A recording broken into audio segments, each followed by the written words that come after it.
So, Kaylin Shank, thank you for listening to my speech. And then just show the video, yeah. 1, 2, 3. Yep. All right. So, do you ever feel like you don't fit or in or that something isn't right? Do you feel like you shouldn't be feeling a certain way? Do your emotions inhibit you from activities? Make this a play? It's showtime. Get creative. Choose a song or melody. These are the questions I asked myself throughout my time in high school. I personally struggled with the answers to these questions because of the term mental illness. Was not something my family ever mentioned. Today I would like to speak about some of the struggles and stigmas related to mental illness and disabilities in my culture. It is common to keep issues to yourself rather than share them with others. My grandmother hid her struggles with her own mental illness, which was coped with by using prescription drugs.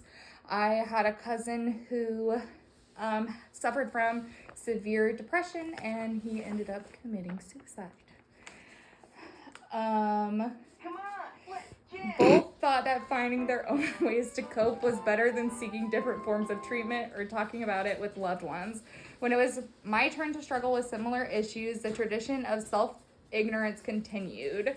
I struggled with, and still to this day struggle with, anxiety and depression. For a long time, I never talked about it with loved ones or looked for treatment. I too just let it cause pain. So let's begin with the first mental illness. The first mental illness is depression. According to Time Magazine, depression affects 16 million Americans. You think something so common for people would be very easily talked about and easy to discuss in a culture, but in our culture it is not. There are many symptoms for depression, but common ones are feeling sad, extreme mood swings, and withdrawal from friends or family. How many times have you been told that being sad is okay? To a certain extent, it is okay.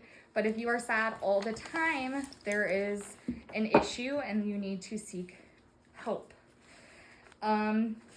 It's a problem when you're so sad that you can't even function. You can't do things like get out of bed, brush your teeth, or just start your day. This eventually begins to be an issue. Struggling to function on a day-to-day basis isn't a great feeling. It makes life way harder than it needs to be. To try and make life easier, people seek medical treatment, hoping that it will make them feel more comfortable in their own bodies.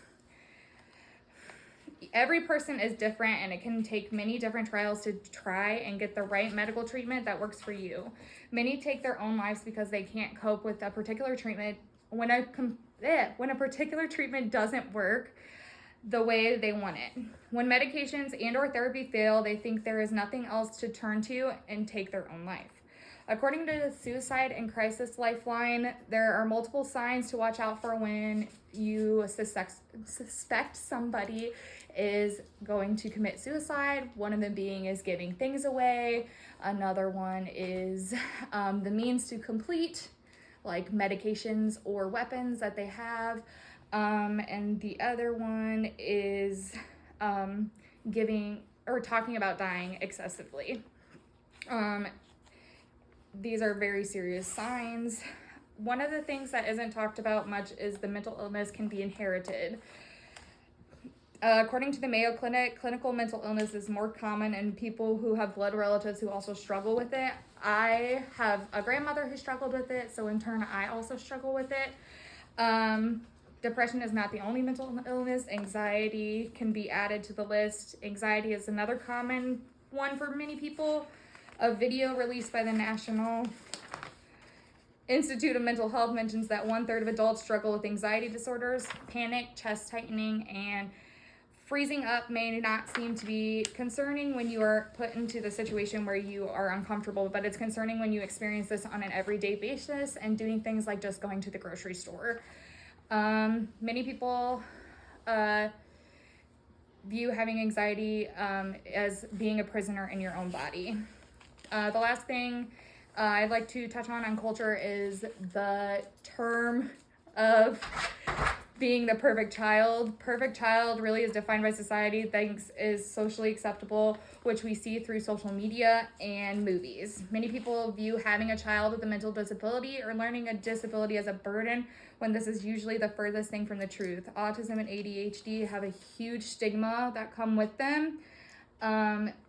Both autism and ADHD affect the central nervous system, and they have very similar things. The fear of having an unperfect child, as some of society views it, our culture is taught as it's not normal, so it is not okay. For me personally, my mother avoided signs that I was struggling with ADHD, and my brother and my sister-in-law struggle with signs for my nephew.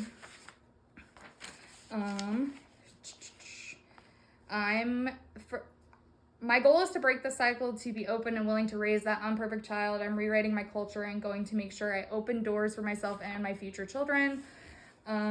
These are the questions I will ask my loved ones if I feel like it is necessary. I want to end this stigma in my culture that we shouldn't talk about how we feel. The more we talk about how we feel, the more we find out about each other and how we can help each other be the best versions of ourselves. Honestly, isn't that what we all want, is for children and everybody to thrive in society?